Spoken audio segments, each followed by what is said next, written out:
व्यापारी को अपहरण होते थे। अब व्यापारी के जब अपहरण होते थे, अब वो चोट वसूली पैसे देता था, उसके बाद उस बच्चे की लाश नाले में पड़ी मिलती थी। भाजपा की सरकार आई, अपराधी या तो जेल में है। भाजपा व्यापार प्रकोष्ठ के प्रदेश संयोजक विनीत अग्रवाल शारदा ने शनिवार को हापुड़ में आरोप लगाया कि समाजवादी पार्टी गुंडों को संरक्षण देने वाली पार्टी है और अब साइकिल का जमाना नहीं है। बसपा का हाथी तो कभी का जंगल में जा चुका है। आगामी विधानसभा चुनाव फतेह करके भाजपा पुनः सत्ता में आएगी। समाजवादी पार्टी हमेशा गुंडों को साथ देने वाली, संरक्षण देने वाली, जिन्होंने उत्तर लूटा, वो समाजवादी पार्टी जो चाचा और बाप के नहीं हुए अखिलेश बाबू, वो आपकी देश के क्या होंगे। वो कह रहे उत्तर प्रदेश आ रहा हूँ, जिस दिन कह रहे उत्तर प्रदेश में आ रहा हूँ, उस दिन उड़ई में 8 लोगों के अपहरण हो जाते हैं। यह समाजवादी पार्टी का चरित्र है। और बहुजन समाजवादी पार्टी का हाथी तो जंगल में जा ही चुका है। साइकिल का जमाना है नहीं। खूनी पंजे के हालात ने देश को, हमारे होने वालों को भी से निकल गया। आज है कमल पे बैठ के माँ लक्ष्मी आती है, और जब माँ लक्ष्मी कमल पे बैठ के आती है, मेरे व्यापारी दुकानदारी की रौनक बढ़ती है, माता बहनों की रसोई में रौनक आती है, और मेरे युवाओं को रोजगार मिलता है। अब माता बहनें सुरक्षित चल सकती हैं। इसको कहते हैं कमल। कमल की सॉरी राम माँ लक्ष्मी है। पूरे भारत में ही नहीं, उत्तर प्रदेश में दोबारा से कमल खिलने वाला है। और उत्तर प्रदेश का व्यापारी भारतीय जनता पार्टी के साथ था, भारतीय जनता पार्टी के साथ है, भारतीय जनता पार्टी रहेगा। व्यापारी व भाजपा नेता ने कहा कि भाजपा सरकार आते ही अपराधी या तो जेल में है या प्रदेश छोड़कर जाना पड़ा या यमराज के पास पहुंच गए। व्यापारी को अपहरण होते थे। अब व्यापारी के जब अपहरण होते थे, अब वो चोट वसूली पैसे देता था, उसके बाद उस बच्चे की लाश नाले में पड़ी मिलती थी। भाजपा की सरकार आई, अपराधी या तो जेल में है, या अपराधी को उत्तर प्रदेश छोड़ के जाना पड़ा, या उसको यमराज का पहुंचा दिया गया।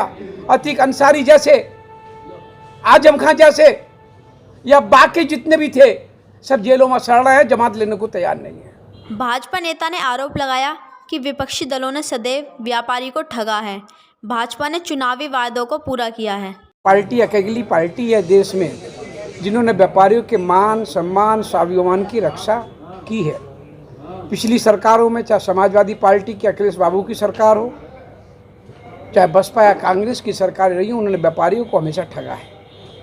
व्यापारियों के मान, सम्मान, स्वाभिमान की रक्षा करने का संकल्प भारतीय जनता पार्टी ने लिया है, और आगे भी हम आपको वचन दिलाते हैं कि भारतीय जनता पार्टी व्यापारियों के मान, सम्मान, स्वाभिमान की रक्षा करती रहेगी। हमने जो वादे किए थे, उस वादों को पूरा किया।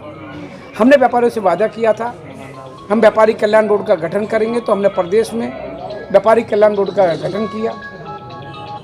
व्यापारी हमसे कहते थे कि उनको वो अपनी खून पसीने कमाई टैक्स के माध्यम से देते हैं, परंतु एक उम्र के बाद उनको कोई पेंशन नहीं मिलती है। तो पहली सरकार श्री नरेंद्र मोदी जी की, जिन्होंने देश में व्यापारियों को 3,000 रुपये प्रति माह पेंशन योजना लागू की। भाजपा नेता ने कहा कि केंद्र व प्रदेश सरकार द्वारा व्यापारियों के लिए की गई कल्याणकारी योजनाओं को लेकर 16 नवंबर से 4 दिसंबर तक प्रदेश भर में व्यापारिक सम्मेलन करेंगे। पार्टी व्यापार प्रकोष्ठ के द्वारा पूरे उत्तर प्रदेश में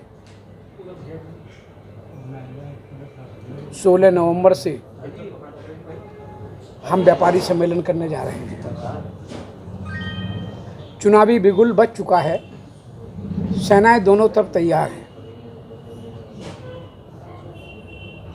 व्यापारियों के हित में भारतीय जनता पार्टी ने पिछले 7 सालों में केंद्र की श्री नरेंद्र मोदी जी की सरकार में, उत्तर प्रदेश में पिछले 5 वर्षों में श्री योगी आदित्यनाथ जी की सरकार में जो हमने कल्याणकारी योजनाएं अपने व्यापारी, अपने लघु उद्यमी और जनता के हित में दी हैं, और जिसको लगातार कार्य हमारी सरकारें दोनों कर रही हैं,